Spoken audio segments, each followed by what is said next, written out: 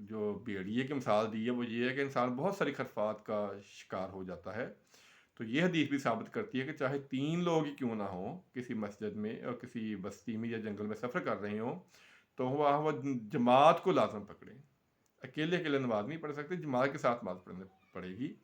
اور اس سلسلے میں جو سب سے خطرناک وعید ہے، جو خوفناک وعید ہے، وہ اب ہم وہ روایت کر لیتے ہیں. مسلم شریف میں یہ روایت موجود ہے 651 نمبر پہ، 651. بخاری شریف میں 644 اور 658، 644 اور 658 بخاری شریف میں. اور سنن ابی داؤد میں 548، 548. ترمذی شریف میں 218، 218.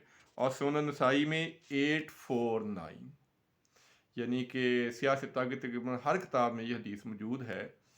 اور توجہ سے سنیے گا، جو حضرات کہتے ہیں کہ جماعت ضروری نہیں ہے وہ ذرا اس حدیث پہ غور کریں اور اس حدیث کے الفاظ پہ غور کریں ذرا، کہ نبی پاک صلی اللہ علیہ وسلم رحمت للعالمین ہیں اور آپ نے کتنے سخت الفاظ استعمال کیے ہیں. جو نماز جماعت کے ساتھ نہیں پڑھتے، یہ نہیں کہ نماز نہیں پڑھتے، جو جماعت کے ساتھ نہیں پڑھتے. روایت سن لیں، ابو ہریرہ رضی اللہ تعالی عنہ اس کے راوی ہیں کہ نبی پاک صلی اللہ علیہ وآلہ وسلم نے ارشاد فرمایا، اس ذات کی قسم جس کے ہاتھ میں میری جان ہے، میں نے ارادہ کر لیا تھا کہ میں لکڑیاں کٹھی کرنے کا حکم دوں، وہ کٹھی ہو جائیں تو میں نماز کے متعلق حکم دوں اور اس کے لیے اذان دی جائے، پھر میں کسی آدمی کو حکم دوں کہ وہ نماز پڑھائے. امام الانبیاء ہیں لیکن کہہ رہے کہ میں کسی آدمی کو حکم دوں کہ وہ نماز پڑھائے، پھر میں لوگوں کے پیچھے جاؤں جو جماعت کے ساتھ نماز پڑھنے نہیں آتے، جو جماعت میں حاضر نہیں ہوتے، اور ان کو ان کے گھروں سمیت جلا دوں. وہ حضرات ذرا غور کرے جو کہتے ہیں کہ نماز جماعت جو ہے وہ ضروری نہیں ہے جماعت، وہ ذرا اس حدیث پہ توجہ کریں. میں پھر الفاظ دہرا دیتا ہوں اور نمبر بھی دہرا دیتا ہوں کیونکہ اتنی سخت وعید ہے، یہ میرے خیال میں تو ایک ہی حدیث ہی کافی تھی. دوبارہ سن لیں، مسلم شریف میں 651 اس کا نمبر ہے، بخاری شریف میں 644 اور 658 نمبر ہے، اور سنن ابی داؤد میں 548 نمبر ہے، ترمذی شریف میں 218 نمبر ہے، اور سنن نسائی میں 849. یہ نمبر ہے اس حدیث کے. دوبارہ روایت سن لے، ابو ہریرہ رضی اللہ تعالیٰ عنہ روایت کرتے ہیں، نبی پاک صلی اللہ علیہ وسلم نے ارشاد فرمایا کہ اس ذات کی قسم جس کے قبضہ قدرت میں میری جان ہے، میں نے ارادہ کر لیا تھا کہ لکڑیاں کٹھی کروں، وہ کٹھی ہو جائیں تو نماز کے متعلق حکم دوں، اس کے لیے اذان دی جائے، پھر میں کسی کو حکم دوں کہ وہ جماعت کروائے اور میں ان لوگوں کے پیچھے جاؤں. ایک روایت میں ہے جو جماعت کے ساتھ نماز پڑھنے نہیں آئے ان کو ان کے گھروں سمیت جلا دوں. ذات کی قسم جس کے ہاتھ میں میری جان ہے، اگر ان کو پتہ چل جائے کہ مسجد میں گوشت والی ہڈی یا 2 بہترین پائے ملیں گے تو نماز عشاء میں ضرور حاضر ہوں. یہ جماعت نہ پڑھنے والے کا عذاب ہے. اور ایک روایت اور ہے کہ منافقین پہ 2 نمازیں بہت بھاری ہوتی ہیں، فجر اور عشاء. فجر اور عشاء کی جو نمازیں ہیں منافقوں پہ بہت بھاری ہوتی ہیں. تو یہ ہم نے روایتیں کی ہیں صرف کہ با جماعت نماز ضروری ہے. مرد کی جو نماز ہے وہ گھر میں نہیں ہوتی، بلکہ عورتوں کی نماز بھی مسجد میں جانا چاہیے تو وہ جا سکتی ہیں. یہ روایت سن لیں آپ، میں اپنی طرف سے نہیں کہہ رہا. بخاری شریف میں روایت موجود ہے 5238، 5238. مسلم شریف میں 442 اور 134. ابن عمر رضی اللہ تعالیٰ عنہ روایت کرتے ہیں کہ نبی پاک صلی اللہ علیہ وآلہ وسلم نے ارشاد فرمایا، جب تم میں سے کسی شخص کی اہلیہ مسجد جانے کی اجازت طلب کرے تو اسے منع نہ کرو، اسے منع نہ کرو. لیکن ایک اور روایت بھی سن لے، ابو ہریرہ رضی اللہ تعالیٰ عنہ اس کے راوی ہیں. وہ روایت یہ ہے کہ نبی پاک صلی اللہ علیہ وسلم نے فرمایا، جو عورت خوشبو لگائے وہ ہمارے ساتھ عشاء کی نماز پڑھنے نہ آئے. اب عائشہ نے فرمایا تھا کہ نبی پاک صلی اللہ علیہ وسلم کا حکم سارا آنکھوں پہ، لیکن عورتوں نے آج کل جو خرافات ہیں، جو فیشن ہے، جو کچھ وہ ہو رہا ہے، اگر نبی پاک صلی اللہ علیہ وسلم بھی دیکھ لیتے وہ بھی منع کر دیتے، وہ بھی منع فرما دیتے۔ عورت کی بہترین نماز گھر میں ہے، گھر میں نماز پڑھے، وہ اس کی بہترین، میں نے صرف روایت یہ آپ کو بتا دی ہے، لیکن عورت کی جو بہترین نماز ہے وہ گھر میں ہے، لیکن مرد کی نماز جو وہ گھر میں نہیں ہوتی۔ یہ ایک اور روایت ہے، وہ بھی ذرا سن لیں کہ نبی پاک صلی اللہ علیہ وسلم نے ارشاد فرمایا، ابن عباس رضی اللہ تعالی عنہ اس کے راوی ہیں، اور نبی پاک صلی اللہ علیہ وسلم ارشاد فرمایا، جو شخص اذان سن کر بلا عذر مسجد میں نہ آئے، توجہ سے سن لیں ذرا، جو شخص اذان سن کر بلا عذر، یعنی اسے کوئی عذر نہیں ہے، وہ مسجد میں نہ آئے، تو مسجد کے علاوہ پڑھی جانے والی نماز درست نہیں ہے۔ صحابہ نے عرض کیا، یا رسول اللہ علیہ وسلم عذر کیا ہے؟ آپ نے فرمایا، بہت زیادہ اندھیرا، بہت زیادہ بارش، یا جان کا خطرہ۔ تو جو حضرات گھر میں نماز پڑھتے ہیں بلا وجہ، وہ حضرات توجہ کریں اس روایت پہ، میں کو اپنی طرف سے نہیں بتا رہا، یہ روایتیں آپ، وہی تو میں کہتا ہوں کہ آپ ذرا حدیث کی کتب کھولا کریں، پڑھا کریں، خدا لا پڑھا کریں کہ ہمیں پتہ چلے کہ نماز کا جو حکم ہے وہ کیسے نبی پاک صلی اللہ علیہ وسلم نے فرمایا ہے۔ آج ہم صرف نماز با جماعت کے بارے میں گفتگو کر رہے تھے، نماز کے بارے میں کافی بیانات ہو چکی ہیں، ایک دو حدیثیں اور کر لیتے ہیں۔ مسلم شریف کی مشہور حدیث ہے 246 نمبر، کہ آپ صلی اللہ علیہ وسلم شاہ فرمایا، ہمارے اور کافروں کے درمیان جو عہد ہے وہ نماز ہے، جس نے نماز چھوڑ دی اس نے کھلا کفر کیا، اس نے کھلا کفر کیا، یعنی کہ اب اس سے زیادہ سخت الفاظ کیا ہو سکتے ہیں۔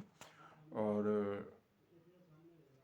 امام مالک کی موطا میں صحابہ کرام کا ایک اجماعی فتویٰ ہے کہ نبی پاک صلی اللہ علیہ وسلم نے صحابہ کرام کہتے تھے کہ ہم نبی پاک صلی اللہ علیہ وسلم کے دور میں صرف تارک نماز کو ہی کافر سمجھتے تھے، یعنی جو شخص نماز پڑھتا تھا ہم سمجھتے تھے کہ یہ مسلمان ہے، اور جو شخص نماز نہیں پڑھتا تھا ہم سمجھتے تھے کہ یہ کافر ہے۔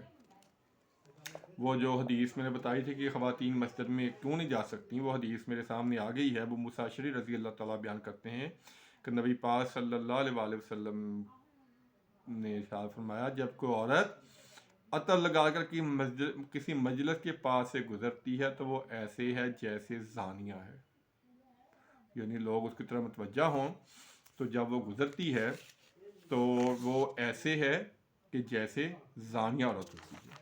اس لیے عورتیں بہتر ہیں کہ وہ نماز جو ہیں وہ گھر میں پڑھے۔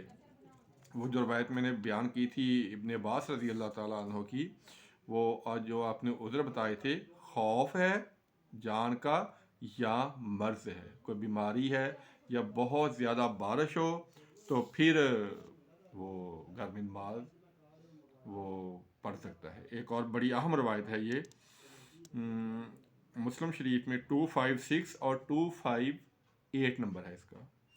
عبداللہ بن مسعود رضی اللہ تعالیٰ عنہ بیان کرتے ہیں کہ ہم جانتے تھے کہ با جماعت نماز سے صرف وہی منافق شخص پیچھے رہتا تھا، توجہ سے سن لیں، کہ با جماعت نماز سے صرف منافق ہی پیچھے رہتا تھا جس کا منافق ہونا معلوم تھا، یا کوئی مریض رہ جاتا۔ اگر مریض 2 آدمیوں کے سہارے چل سکتا تو وہ با جماعت نماز کے لیے ضرور حاضر ہوتا تھا، یعنی اگر کوئی اتنا بیمار تھا کہ وہ 2 لوگوں کے سہارے بھی چل کے اس کے آنا پڑتا تو وہ بھی پھر بھی اس کی کوشش ہوتی تھی کہ وہ مسجد میں آ کے نماز پڑھے، کہیں لوگ اس کو منافق نہ سمجھنا شروع کرتے ہیں۔